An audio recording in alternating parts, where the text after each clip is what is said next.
Good Morning America, memorial for Charlie Kirk.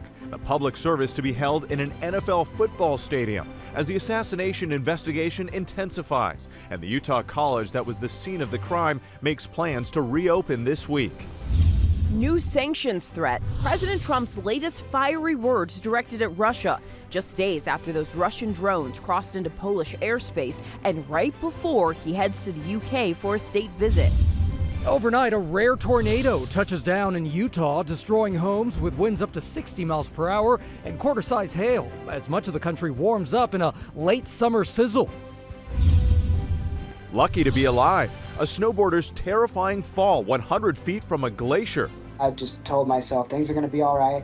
You just got to be patient. Volunteers risking their lives to come to his aid. This morning, he tells GMA about the death-defying rescue that saved his life.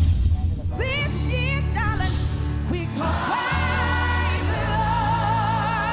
The star-studded Grace for the World event held in St. Peter's Square. The music, the stunning drone show high above the Vatican. A historic night of gospel, unity, and global music.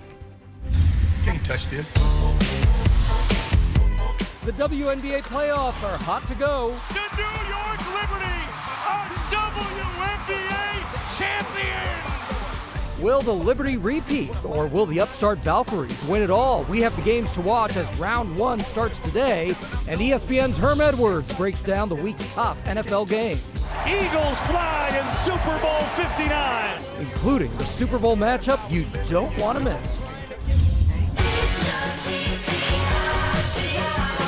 I actually want to talk to you about awards season. And it's Emmy Sunday, your favorite shows facing off. Nobody beats Deborah. Will the Bear roar? Or will Abbott Elementary take the comedy category to school? The top contenders for TV's top awards tonight.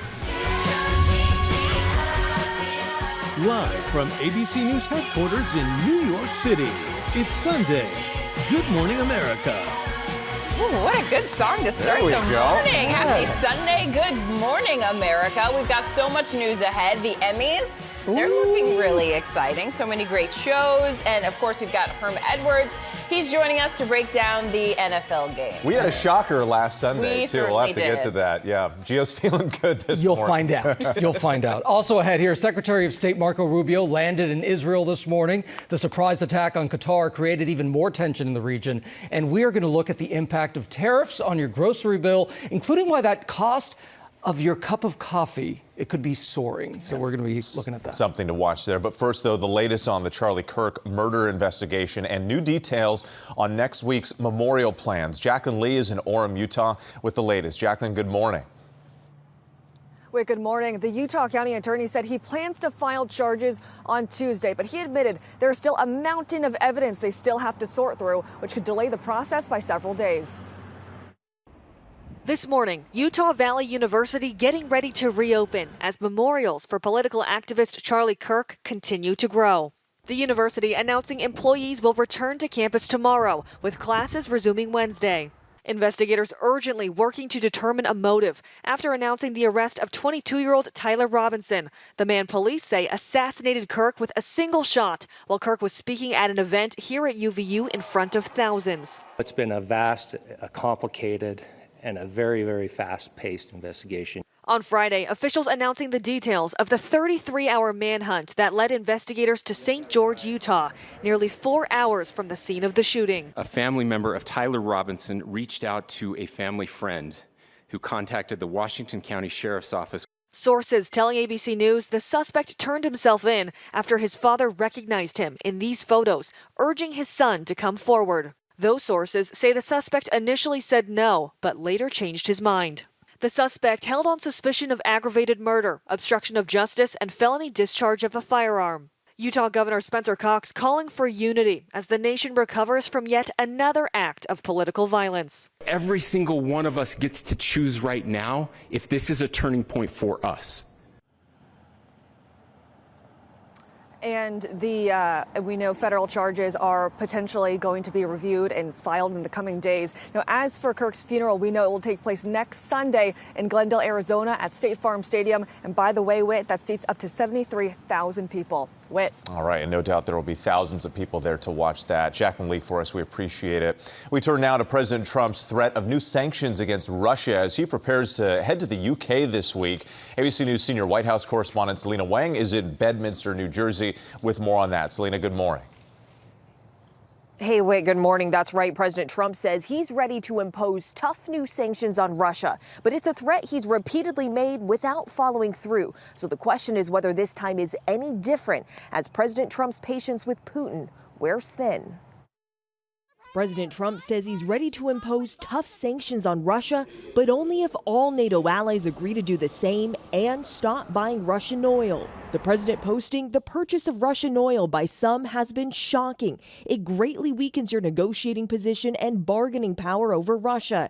Anyway, I'm ready to go when you are. Just say when. But while Trump has made these threats before, he's never followed through. There's very little chance that those NATO countries that are still buying oil and gas from Russia will cooperate. This is, in a way, a bit of an empty threat. Trump is also calling on NATO members to impose tariffs of 50 to 100% on China, saying China has a strong control, even grip over Russia, and these powerful tariffs will break that grip. China's leader Xi Jinping hosted Vladimir Putin in Beijing just over a week ago, deepening ties between the two nations. Trump's latest demands come just days after the NATO alliance scrambled fighter jets to shoot down more than a dozen Russian attack drones that violated Poland's airspace. Trump suggested the drone incursions could have been a mistake, but Poland insists it was deliberate. And now, fueling even more concern for NATO allies, Russia and Belarus kicking off major joint military exercises on NATO's doorstep, a show of force close to the Polish border. The president asked whether his patience with Putin is running out. Yeah, it's sort of running out and running out fast, but it does take two to tango. It's amazing. When Putin wants to do it, Zelensky didn't. When Zelensky wanted to do it, Putin did. Now Zelensky wants to, and Putin is a question mark. And President Trump heads to London this week, where UK leaders are expected to press him on this issue. Trump's summit with Putin last month was billed as a step towards peace, but since then, Putin has only escalated the war. Gio? Okay, Selena, thank you so much. Let's go ahead and bring in our chief global affairs anchor, Martha Raddatz, who's hosting ABC's This Week later today. Martha, good morning. It is good to see you. So we just heard Selena right there say President Trump heads to the UK this week. He's threatening new sanctions against Russia. What are the stakes here? Well, the stakes are certainly high, Gio. As you know, I just was in Ukraine and Poland as well. And while we were in Ukraine, there was the biggest Russian launch of drones throughout this war. So the threats are escalating. The war is escalating. I talked to President Zelensky at the time. He wants those sanctions. He doesn't want to wait any longer. He wants much stronger sanctions. He believes that pressure has to remain on Vladimir Putin. And as Selena said, the deadlines have passed and passed and passed. You can look at after the summit. You can look at before the summit, how many times President Trump has threatened sanctions and has not yet followed through, Gio. So it's something everybody's watching, and especially the people of Ukraine, Gio. Without a doubt. And obviously, aside from that, you are also following the Charlie Kirk assassination. And after that murder, Utah's Governor Spencer Cox denounced political violence and said, do we escalate or do we find an off-ramp? Is this country at some kind of turning point here, Martha? Well, I think everybody, Gio, all of us are looking to see what happens next after this horrific week, just horrific. But Spencer Cox's words were so powerful and so sobering, and he will join us this morning to talk about what happens next and the latest in the investigation, Gio. Yeah, horrific indeed. All right, Martha Raddatz, as always, thank you so much. And tune in to This Week later today. Martha speaks with Governor Cox about Charlie Kirk's assassination and the state of political violence in America. Plus, after a school shooting in Colorado on that same day, Democratic Governor Jared Polis discusses his calls for national unity. Janae. All right, Gio. Overseas now, as Secretary of State Marco Rubio arrives in Israel for meetings there. This as Israel intensifies its attacks on Gaza City. Lama Hassan joins us with the latest. Lama, this comes just days after that surprise attack in Qatar. Yeah, good morning to you, Janae. You're absolutely right. Secretary of State Marco Rubio is on a diplomatic mission just days after Israel's surprise attack on Hamas leaders in Qatar's capital, Doha, which failed to kill its top leaders, infuriating one of the U.S.'s staunchest allies in the Middle East. Rubio telling reporters President Trump is not happy about the Israeli strike, but adding that it will not change the nature of the relationship between Israel and the U.S., and reiterating the U.S.'s support and shared goals of defeating Hamas and bringing home the 48 hostages who are still being held in Gaza.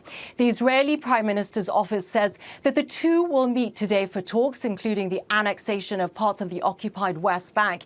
And this is in response to some Western countries getting ready to recognize a Palestinian state.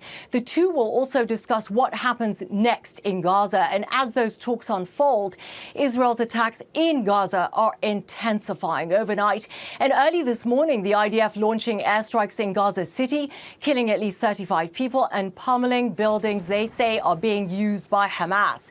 The IDF once again warning people in Gaza City ahead of a massive ground operation, issuing evacuation orders for them to leave and head south. So, with this looming ground offensive, what is clear is that the war in Gaza is not ending anytime soon. Whit. All right, Lama Hassan for us. We appreciate it. We come back here to home and stunning images out of Utah, where a tornado touched down in the southeastern part of the state. Eyewitnesses captured these videos of the tornado darkening the sky and ripping through San Juan County.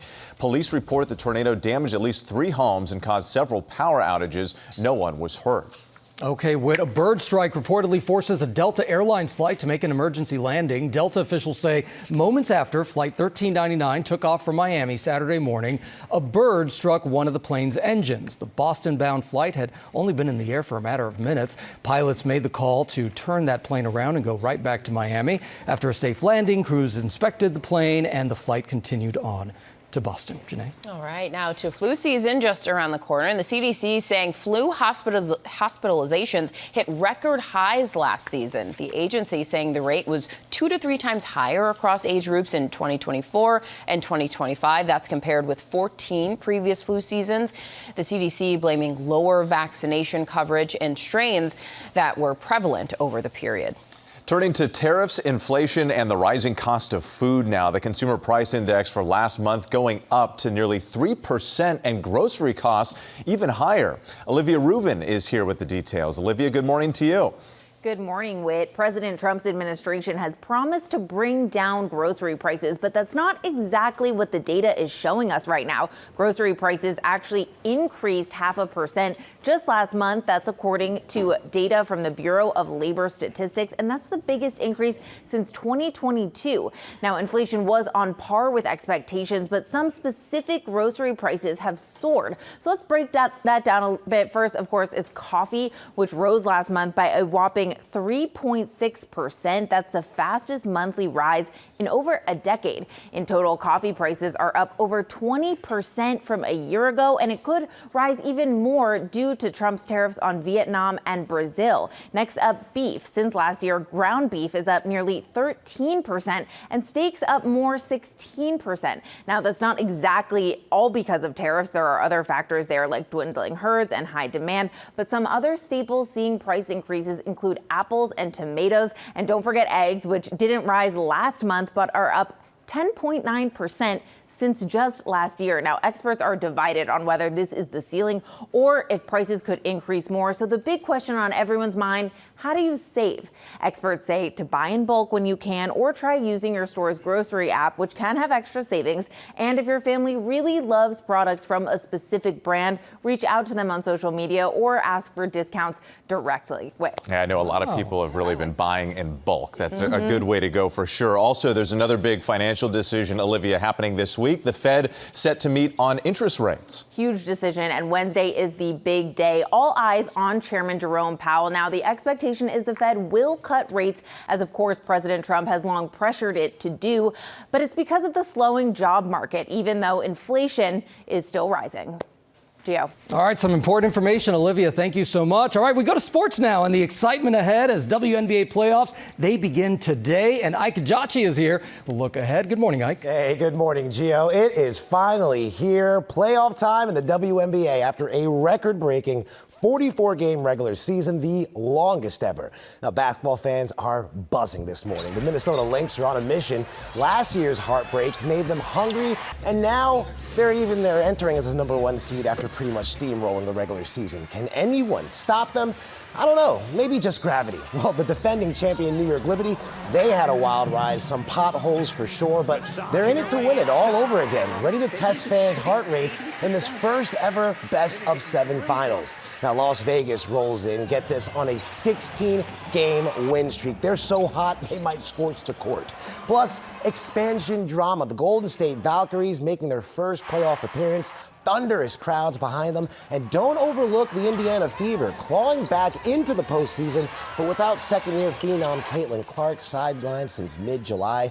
Their playoff recipe is going to call for extra heart and probably a dash of magic. But listen, every team, they're getting a home game this year thanks to the new 1-1-1 format, and all of the best of all of the 7 finals. That's going to bring even more drama. And here's how to watch. First round WNBA action all day, starting today with Golden State versus Minnesota at 1 Eastern on ESPN. Then Fever versus Atlanta at 3 on ABC tonight. Liberty versus Phoenix at 5. Seattle versus Las Vegas to follow, all on ESPN. Let's let the madness begin, guys. Let it begin. Sports fans are rejoicing. Ike, thank you, because they're also celebrating in Milwaukee this morning after the Brewers clinched the first spot in the MLB playoffs. The Brew Crew locked in their postseason berth after the Mets lost to the Rangers yesterday afternoon. The team had another reason to celebrate after toppling the Cardinals 9-8 in extra innings.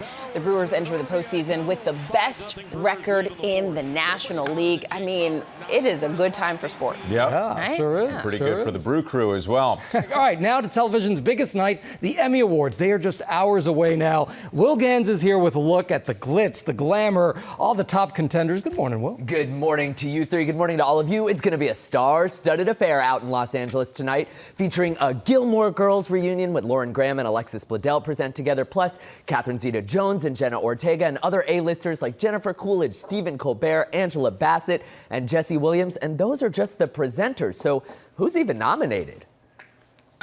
Guys, we're going to Hollywood. It's TV's golden night, and some shows could make a killing. There's been another murder. Yay! Only Murders in the Building up for Best Comedy. But it's got stiff competition in the studio. Action, please. Greta, yo, I actually want to talk to you about awards season. Just make sure you keep your winter clear. Matt.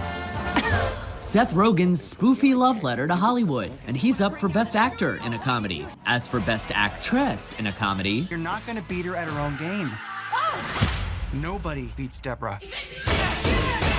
Jean Smart looking to take home Emmy #4 for Hacks. But it's a stacked category, from Emmy winner Quinta Brunson Stop!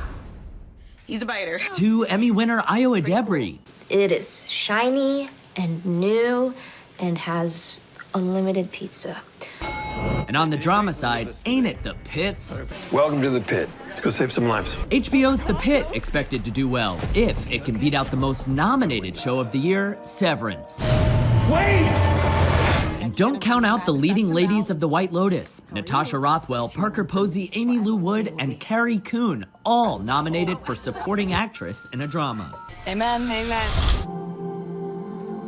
Oh, that category has me sweating like you guys going to a pumpkin patch in September. Wearing flannels in the 90s. That's right. Comedian Nate Bargatze is hosting the Emmys this year. He's making a $100,000 donation to Boys and Girls Club. Wow. But for every second that someone's speech goes long, and each winner is only allowed 45 seconds, $1,000 comes out of that donation. Oh, gosh. So that's his encouragement to keep things moving. Wow. That is good. Yeah. Interesting. All right. Okay. And they just told us to wrap. Yeah. All right. Before no donations start losing money. Thank you so much, Will. Still ahead, a snowboarder's frightening falls, getting 100 feet down a glacier, the incredible rescue, and how he was able to call for help. Plus, why Puerto Rican musician Bad Bunny says he won't perform stateside on his latest tour. And ESPN's Herm Edwards is here breaking down this week's NFL action, including what's at stake for Giants quarterback Russell Wilson and a surprise victory for Gio Benitez. We'll get into that. What happened there? Let's go.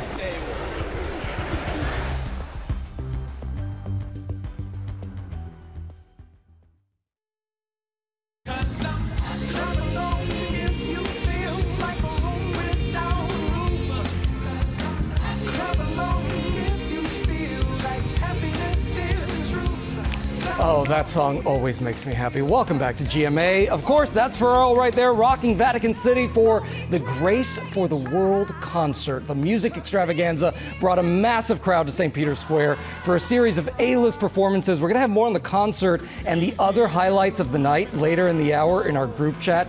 I can't wait to show you my favorite moments. Yeah? Okay. Yeah, really amazing stuff. There were so many of them. Yeah. All right, let's take a look at some of the other big stories we're following this Sunday morning. Protesters clashed with police during massive demonstrations over migrants in London. More than 100,000 people packed the streets for the Unite the Kingdom march led by a far-right activist. A counter-protest organized by the group Stand Up to Racism brought out 5,000 marchers.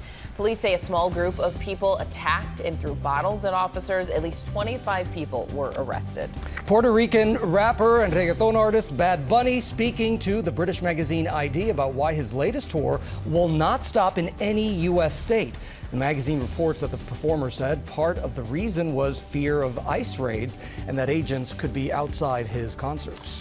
Well, Terrence Crawford makes boxing history in a stunning upset in Las Vegas. Crawford defeated Canelo Alvarez, taking home the title as the undisputed super middleweight champion of the world. Crawford moved up 2 weight classes just to get in the ring with the superstar boxer. This marks the biggest win of Crawford's career. It's being called one of the biggest fights of all time. It was huge. So much talk about it leading up to it. And the fact that he went up multiple weight classes to take him on, big deal. Incredible. Yes. All right.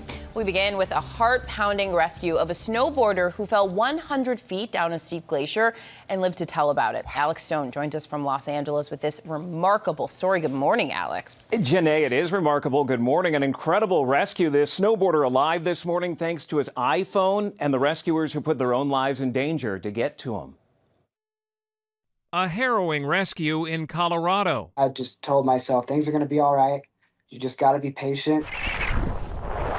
Seasoned outdoorsman Ryan Hearn was out with his friends snowboarding on Skyscraper Glacier outside of Denver when things took a turn. On my 6th turn, I clipped a rock. That's about when I knew I was in trouble. Ryan started tumbling.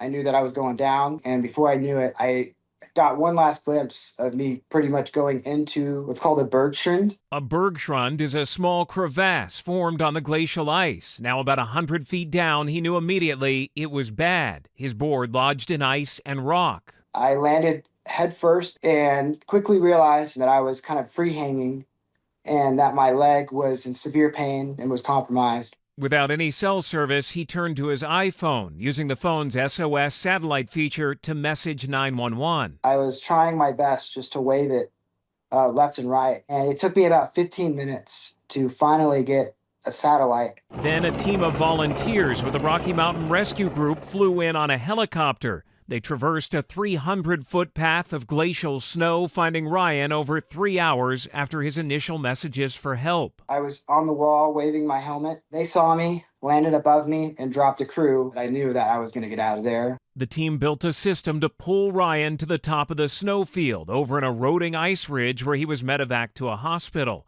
The rescue took almost 11 hours. Ryan broke his lower leg and fractured his ankle, but this morning he is grateful to be alive. Definitely feeling grateful, thankful to search and rescue for, just not only like getting me out of there, but, keeping up with me, coming to my hospital room, making sure everything's going to be okay.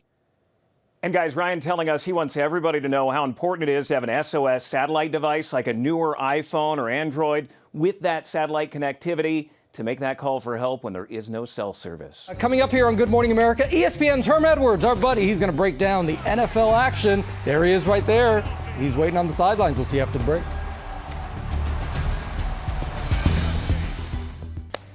We are back now with the top games to watch on week 2 of the NFL, and former coach and ESPN analyst, our buddy Herm Edwards, is joining us now to break it all down.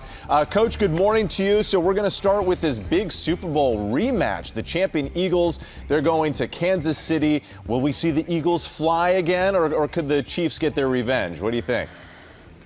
Well, I think it is a revenge game. They lost, 40-22 in the Super Bowl. And remember this, the Chiefs are 133 when they play at home. So that's a pretty good number if you're the Kansas City Chiefs. I do believe this. I think it's a game that consists of Kelsey being more involved in it than he was in the Super Bowl, along with their defense. Nick Bolton, obviously Chris Jones. They're going to have to put some pressure on Jalen Hurts. And I just think it's a tough place to play in Arrowhead. I coached there. This is their opening game. They can't afford to go 0-2, by the way. They're in a good division. The Chargers are better this year. The Denver Broncos are better. And how about this team that plays with the patch on their eye? The Raiders. The Raiders are even better. So this division is pretty tough. They can't go 0-2 to start the season off.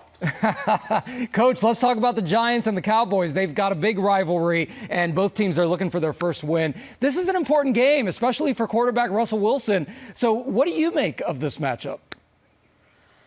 Yeah, it is an important game for Russell Wilson. All of a sudden, if they lose this game, they're 0-2. And think about it this way. Their next 2 games are against Kansas City and the Chargers. That's a problem.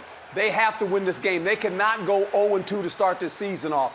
If they get to 1-3, the Giants, there could be a quarterback change. They might put the young guy in the football game. So this is a big game for the Giants organization. This is a division game against the Dallas Cowboys, right? They've already lost a division game, so this is kind of a must-win early for this organization. All right, we will see. Now, Coach, let's talk DK Metcalf and the Steelers. It's the wide receiver's first start at home with his new team, playing against the Seahawks, who traded him away after 6 stellar seasons. How will that impact his play? Do you think he's just going to go gangbusters on him? What do you see happening? Well, last week they didn't throw him the ball. Hardly any. And remember, Aaron Rodgers threw 4 touchdown passes. So, look, you better get him the ball early in this game, because if not, it's going to be hard to keep him calm on the sideline, right? So I think he's going to be part of the game plan. When players generally go back and play their team that they were on before, it's an emotional game. Coaches know that. You got to get him started in this game early. Give him some early catches and get him involved in the game. Yeah, got to feed him the ball. All right, we're going to go to our Who's with Herm segment here, because week 1 came with a huge upset. Huge. Gio Benitez in the lead. Let's take a look at the scoreboard here. This has never happened before in the history. I mean, we woke up to a group text Tuesday morning. There it is. 6 a.m. in the morning. Look at all them zeros. By picking the Vikings there, we all went with the Bears. Season. I know, right? All right, so let's look ahead to this coming game. We've got the Bucs. They're playing the reigning AFC champion Texans on Monday Night Football on ABC. Who's your pick, Bucs or Texans? You see that guy right there? That guy, Baker Mayfield? Mm-hmm. I'm not betting against Baker Mayfield. I'll give you guys this stat. Last year, Baker Mayfield threw, you guys don't even know this, watch this number. He threw 41 touchdown passes. Wow. 41, Baker Mayfield. He wins this game at the end again. He is one of the hotter quarterbacks in the National Football League, and he's not getting enough credit for it. I am going with the Tampa Bay Buccaneers. Okay. All right. Gio? I'm going with the Bucs. I'm not betting against him. I'm not betting against Tampa Bay or Florida. And I'm not betting against Gio this week, so I'm going with the Bucs. Well, since I already have one trophy in my case, I think I'm going to go against the grain. I'm going to be the guy picking the Texans. Houston, I'm with you for Monday Night Football. Sorry, Coach. We're going to see what happens. We always appreciate you, Coach Herm. Thank you so much for being with us. Monday Night Football, it's a doubleheader tomorrow, starting with the Bucs against the Texans at 7 Eastern right here on ABC and ESPN. Then ESPN has the Chargers versus the Raiders. The Raiders. At 10. That was great. 10 Eastern. Now with our group chat and the stories that piqued our interest this week. So I'm going to start, you know, that Grace for the World concert at the Vatican. Unbelievable performances. But this really took my breath away, and it was the light show. There were 3,000 drones over the Vatican. Okay, I want to show you some of my favorites right here. Okay, so we have Michelangelo's La Pieta. Look at that right there. Wow. So that's Mary holding Jesus after the crucifixion, a very, very famous sculpture that's inside St. Peter's Basilica there. Then we have another Michelangelo masterpiece, the creation of Adam, representing God's hand on the right, reaching out to Adam and humanity as a whole. That's at the top of the Sistine Chapel. Just amazing. We've also got a dove representing the Holy Spirit. Just beautiful. And this scene, I was texting with James Longman, and he said this, everybody just went wild. Look at Pope Francis right there above the Vatican. The Holy See really breaking with centuries of tradition by allowing this drone show to even happen. And Pharrell, one of the things I loved about what he said, this is about unity. This is about kindness. This is about grace and sharing that with the world. The art form of it is also just extraordinary, the detail that they're able to map out with these drones. Really cool. Really amazing. All right, my turn now. You know how I feel about animal rescue. Always a big thing with my family. So yesterday, we brought home our 27th foster puppy. 27. Cinnamon right here. Look at Cinnamon. She is a doll. She's from Texas. She was found as a stray with her 3 siblings. Maybe a German Shepherd mix. We're not quite sure. 8 weeks old. So really excited about this one here. And just for some statistics here, just so you can follow along. Some staggering numbers from the ASPCA. Nearly 6 million dogs and cats entered shelters in 2024. 6 million. Wow. 600,000 last year were euthanized in shelters across the country. And it's just a reminder, most of them are adoptable. And so part of the reason why we do this is obviously to find these animals forever homes. But again, just the message there that if you're thinking about a pet, just consider adoption. Even if you don't know the process or whatever, there's so many great shelters. There are also foster to adopt programs with a lot of these shelters where it's almost like a trial run. You could help the shelter out, take an animal out of the shelter for a while and help find it a home. And if you fall in love and it works, then they can stay with you in your house. Incredible. And it's so great what you guys do to foster those animals. It's a lot of work, but we love it. And it's so rewarding, too. All right. Well, mine for the group chat is this exciting news about a well-deserved honor for our very own Stephanie Ramos, a friend and colleague. Many of you at home know she's been in the Army Reserve for 23 years. Stephanie started both her journalism and military career simultaneously out of college. She joined after finding newfound patriotism after the 9/11 attacks. Stephanie deployed to the Iraq War at the start of the war. Now, after 81 lessons, 285 hours of curriculum, 71 quizzes, 14 written assignments, multiple papers, group presentations, and exams, she is officially Lieutenant Colonel Ramos. A huge honor, all while doing this very demanding job. She's a wife, a mom to 2 boys. Super mom as well. Yes, it is incredible what she's done, her dedication to service and honoring our country, and we are so lucky to get to work with her and see her greatness. I am so blown away by her. What people don't know at home sometimes is that sometimes she's anchoring and she has her fatigues on. She's going to go do the training. But above, she's resting. She's unbelievable. We used to, and around here, we salute and call her Major Ramos, so we're going to have to get used to the new elevated title. That's right. Congratulations. Lieutenant Colonel. Oh, we love you. We'll be right back here.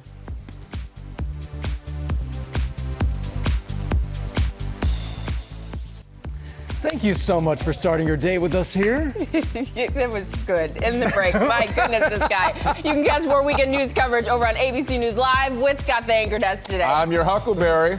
I'll see you there. You can catch us right before Sunday football. Have a great Sunday, everybody. Bye-bye.